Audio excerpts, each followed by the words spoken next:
Dropping enrollment, disappearing curriculum, and a faculty in revolt. These are just a few problems Lincoln University leaders are facing during the college's 150th year. Tonight, in a special report, ABC 17's Joe McLean asks lawmakers, administrators, and faculty about these issues to find out what's being done and if they're part of a deeper systematic problem.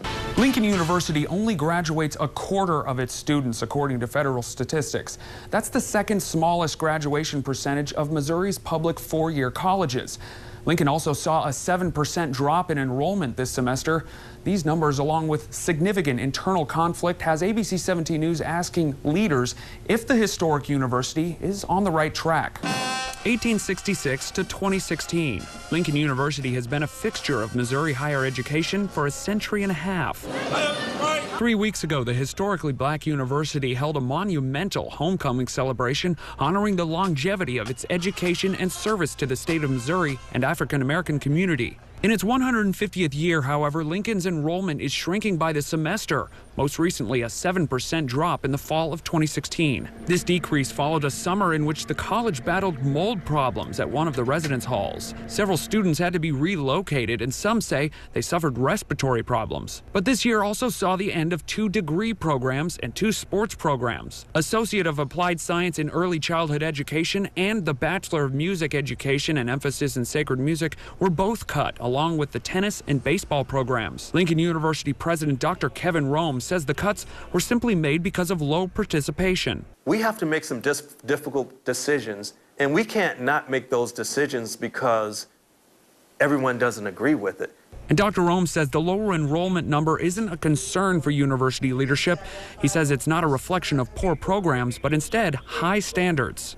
If students don't meet the necessary academic progress that we've required, we've been adamant about not allowing them to return to Lincoln University. It's unethical to allow students to take out loans for their parents or supporters to pay for their education if they're not progressing academically. This summer, the university launched Project Jumpstart, a college readiness program for incoming freshmen. Of the 127 students who participated in the program, 87% returned to Lincoln this fall. On the faculty side, however, Lincoln University's Vice President of Academic Affairs is under scrutiny of staff members who say Dr. Saeed Sewell routinely ignores the faculty's voice. It was a general feeling that shared governance at the university was breaking down.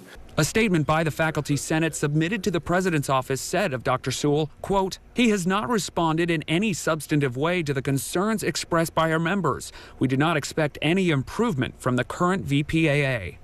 Faculty input was really not being respected, certainly, and to the degree that it was being solicited, it was really just for show.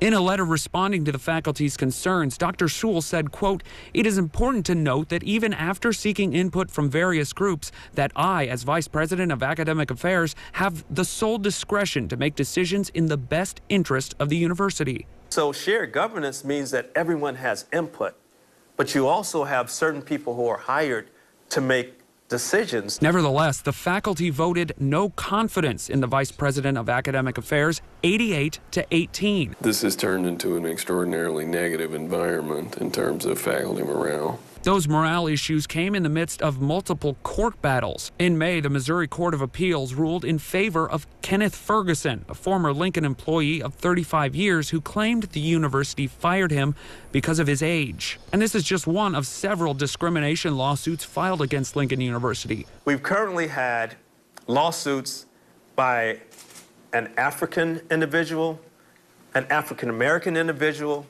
and a Caucasian individual, all claiming racial discrimination. Lincoln is one of 2 historically black universities in Missouri, and as a public institution, the college receives just over $18 million from the state annually. That's more than half of its operating budget. With the state's second lowest graduation rate among four-year schools, a dissatisfied faculty, and a shrinking student body, I asked Jefferson City State Senator Mike Kehoe if Lincoln University is measuring up to the state's expectations. Well, the state has a set of standards that higher education institutions follow.